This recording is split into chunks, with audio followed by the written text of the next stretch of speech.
सत्संग से सोधी आवे, नहीं जीव 84 में जावे। सत्संग से सोधी आवे, नहीं जीव 84 में जावे। अब मेटो द्वेष और राग, हो राग या उम्र बतेरी जाली। अब मेटो द्वेष और राग, हो राग या उम्र बतेरी जाली। परम पिता परमात्मा पूर्ण ब्रह्म सर्व सृष्टि रचनहार कबीर देव कबीर परमेश्वर की असीम कृपा से आप जी ये सत्संग सुनने के लिए उपस्थित हुए। पुण्य भाग हैं उन प्राणियों के जिनको मानव शरीर प्राप्त है। उससे भी अधिक पुण्य उन पुण्यात्माओं के हैं जिनको सत्संग सुनने का सु अवसर प्राप्त होता है। परमात्मा कौन है, परमात्मा कैसे हैं, परमात्मा को कैसे पाया जाता है, परमात्मा के पाने के लिए प्रत्येक मानव प्रयत्नशील है। वह परमात्मा कैसा है, उसके अंदर ऐसी क्या विशेषता है जिसकी हम खोज कर रहे हैं। परमात्मा के अंदर ऐसी क्या विशेषता है, क्या खासियत है जिसको खोजने के लिए हमने बहुत सारे तरीके भी अपनाए हैं। अधिकतर व्यक्ति तो सांसारिक सुविधाओं को बटोरने में ही सारा जीवन लगे रहते हैं, उन्हीं को उत्तम मानकर चिपके हैं। और कुछ एक पुण्यात्माओं ने राज तक को त्याग दिया। राजा को सर्व भौतिक सुविधाएं उपलब्ध होती हैं और उसने वो सब त्याग दी और फिर परमात्मा के पाने के लिए कठिन प्रयत्न किए, परिश्रम किए, साधनाएं की, रूखा सूखा भोजन खा करके परमात्मा के पाने के लिए वो प्रयत्नशील रहे। एक समय एक सिमली नाम की लड़की थी और वो किसी गुरु से उपदेशी थी, आस्था भगवान में गणी थी। और प्रारंभ से ही ये ऐसा रहा है कि जगत और भगत का आपस में मतभेद बना रहा और जिस कारण से भक्तों को बहुत कठिन यातनाएं सहन करनी पड़ी। संसार की रीतियां, सांसारिक जो परंपराएं हैं वो यहाँ इस काल के जाल में रहने के लिए व्यवस्थित है, एक व्यवस्था है। और जो लोग परमात्मा से परिचित नहीं है वो इसी में, इन्हीं में व्यवस्थित है। उस लड़की की बहुत आस्था थी। नगर के बाहर एक साधु का आश्रम था। वो लड़की उस महात्मा को आहार करा के आती थी, उनकी सेवा भी करती थी और शाम के समय अपने घर आ जाती थी। कुल के लोगों ने, परिजनों ने बहुत कुछ प्रतिबंध लगाए लेकिन लड़की नहीं मानी। उस सिमली का एक भाई था, मंसूर नाम था उसका। उसको अन्य व्यक्तियों ने कहा कि आपकी बहन शाम के समय और गैर टाइम को वक्त जाती है संत के आश्रम में। देख ले भाई, इज्जत का सवाल है और पूरे नगर में चर्चा चलती है अपनी बहन को बनाकर। अब मंसूर ने सोचा भी पहले ये देख तो लूं, वास्तव में वहां उस आश्रम में ऐसा क्या है। इस दृष्टिकोण से जब उसकी बहन शाम के समय प्रतिदिन जाती थी साधु का भोजन लेकर, जिस दिन घरवाले भोजन नहीं देते थे तो वैसे जाती थी, उनकी सेवा कराती थी, कोई कपड़े धोआती थी, कुछ देर उनकी चरण दबा देती थी। अब मंसूर ने भाई ने सोचा कि सीधा संत से बोलना अच्छा नहीं होता, साधु संत बड़े सहनशील होते हैं और सिद्धि युक्त होते हैं, अपराध के विषय में कुछ उठपटांग कहना हानिकारक हो सकता है। उसने क्या किया कि आश्रम के बाहर खड़ा हो गया और जैसी भी कच्ची पक्की कोई द्वार थी उसके अंदर कोई सुराख था, उस सुराख से वो देखने लगा। छोटा सा आश्रम था, को 100 गज का होगा, गणित करना 150 गज का, और उसमें एक झोंपड़ी डली हुई थी। संत जी बाहर बैठे थे, गर्मियों के दिन थे, चंद्रमा की रोशनी थी। तो उसने देखा कि लड़की ने जाके भोजन कराया महात्मा को,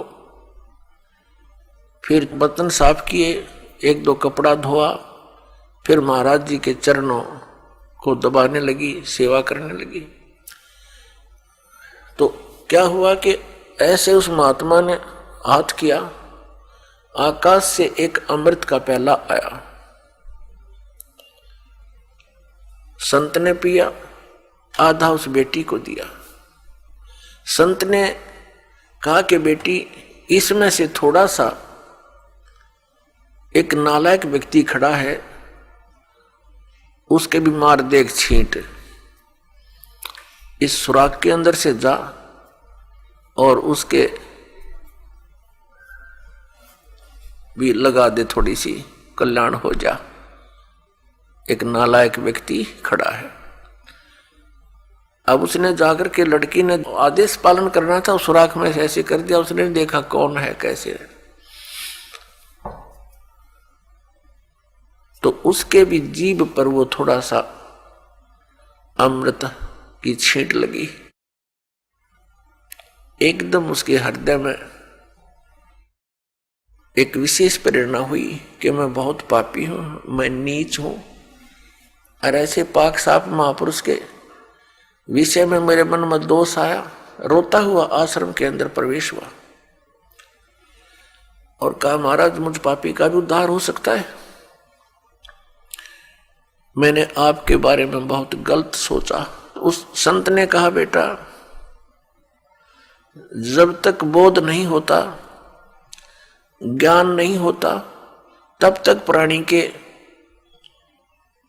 ऐसे अपराध अक्षमा करने योग्य होते हैं। और बेटा कोई जानबूझ कर करोगे, दीक्षा उपदेश लेने के बाद आपके मन में ऐसा संत के गुरु के प्रति दोष आता है, तो फिर आप पाप के भागी भारी बन जाओगे। काफी देर सत्संग सुनाया। प्रतिदिन वो भक्त अपनी बहन के साथ दिल्ली आने लग गया। खूब सत्संग सुना, दोनों बहन भाई मिलकर सेवा करते थे। फिर क्या हुआ कि उसके हृदय में एक ऐसी प्रेरणा हुई, अनल हक। उस संत ने उसको एक मंत्र दे दिया, अनल हक, कि इसका जाप किया कर।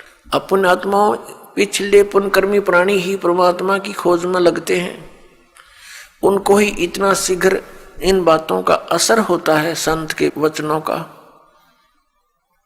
तो महान पुण्यात्माओं में से एक था मंसूर, और संत की कृपा से उसके पिछले पुण्य शटार्ट हो जाते हैं, उदय हो जाते हैं, और वो प्रेरित होकर के वो भक्ति प्रारंभ कर देता है। जैसे एक फॉर एग्जाम्पल, जैसे कोई कटोरी में घी डाल रखा है, उसमें एक ज्योति भी रखी है, और वो ज्योति जला रखी थी, बुझ गई, घी भी है उसके अंदर, बनी बनाई बातें भी उपलब्ध है। एक सीख लगाने की आवश्यकता है, वो जग जाएगी। तो जितने भी पुण्यकर्मी प्राणी हैं, जो भी साधु संत महापुरुषों के प्रवचन सुनते हैं, किसी भी संत के, चाहे उसने भक्ति मार्ग का कति ज्ञान नहीं, लेकिन भगवान की महिमा तो वो भी सुना ही देते हैं। तो उससे क्या होता है कि वह जोत जग जाती है। अब वह जोत तक जगगी जब तक पूर्व जन्म का उसके अंदर घी है, यानी पुण्य है, तो जगेगी, प्रेरणा बनी रहेगी भगवान के पाने की। यदि आगे उसमें विधि घी उसके पास नहीं है डालने के लिए, तो वो ज्योति भी जल जाएगी और घी भी समाप्त हो जाएगा और सारा कटोरा व कटोरी काली हो जाएगी। तो पुण्यात्मा, उस अनल हक मंत्र के गुरु जी ने दे दिया जो मंत्र देना था उसको। अनल हक का अर्थ होता है अहम ब्रह्मास्मि, मैं ही ब्रह्म हूं, मैं ही परमात्मा हूं, अनल हक। हालांकि ये कोई मंत्र वंत्र नहीं था, लेकिन उस मंसूर के अंदर वो पूर्व जन्म का घी और ज्योति रह रही थी, वह जगगी। अब उस मंत्र से भविष्य में तो कोई लाभ उसको होना नहीं था, क्योंकि वो चार्जर ठीक नहीं था। पूर्व जन्म की बैटरी से उसमें इतना प्रभाव था, इतने पुण्यों से, कि उसने अनल हक कहना शुरू कर दिया कि मैं ही परमात्मा हूं।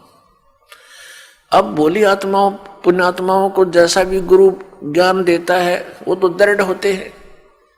गुरु जी ने 2 दूना 6 कह दिया तो वो 6 ही बोलते रहेंगे। घर वाला कहेगा, कोई उसको बताना चाहेगा, वो नहीं मानेगा, कहता नहीं मेरे गुरु जी ने ऐसे ही बोला। तो अबोध बच्चे ऐसे ही होते हैं। इस बात का ज्ञान पूरे मुसलमान धर्म में हुआ, क्योंकि वो मुसलमान धर्म से संबंधित था। और मुसलमान धर्म ये मानता है कि जीव ब्रह्म नहीं हो सकता। वैसे तो जीव ब्रह्म हो ही नहीं सकता, ये तो अंडरस्टूड है। जीव तो ब्रह्म है ही नहीं, ब्रह्म अलग है, जीव अलग है। ब्रह्म मीन भगवान, जो जीव का भी उत्पत्ति करता है। लेकिन मुसलमान धर्म ये मानते हैं कि पृथ्वी पर परमात्मा नहीं आ सकता। वह तो 7वें आसमान में रहता है, 7वें स्वर्ग में। और कोई ये कहता है कि पृथ्वी पर परमात्मा है, वो दंड का अधिकारी है, वो भ्रमित कर रहा है, मुसलमान धर्म के विधान को बिगाड़ रहा है। इस कारण से मंसूर को बहुत बार समझाया, राजा तक बात गई, बहुत कुछ कहा, लेकिन नहीं माना, अनल हक करता रहा। उसको कहा कि तू ऐसा मत बोल। अब साधु को तो कोई बोल नहीं सका था कि वो क्या मंत्र दे रहा है, लेकिन पब्लिक के अंदर जब बात आ जाती है तो वो अपना पूरा जोर शोर से विरोध करते हैं। अब क्या हुआ कि वो नहीं माना तो उसको चौराहे पर खड़ा कर दिया, बांध दिया उसको चौराहे पर। और फिर क्या कहा कि या तो तू अनल हक कहना छोड़ दे, नहीं तो तेरे पत्थर मारेंगे। उसने फिर कहा अनल हक, क्योंकि वो तो मदमस्त हो गया था, अलमस्त हो गया था। ऐसी स्थिति पूर्व जन्मों के पुण्यों से होती है, और भविष्य की भक्ति नहीं होती है तो वो नष्ट हो जाता है उस जीवन, ऐसी पुण्य आत्मा का। तो उसको सजा दी गई कि पूरे नगर के व्यक्ति इसको पत्थर मार मार के इसका वध करेंगे। ऐसी सजा दें ताकि और भी कोई ऐसी हिम्मत ना करे। तो सभी लाइन में आ रहे थे और पत्थर मार रहे थे, तू पापी है, पत्थर मार रहे थे, निकल जाते थे। अब उसकी बहन सिमली का भी नंबर आ गया।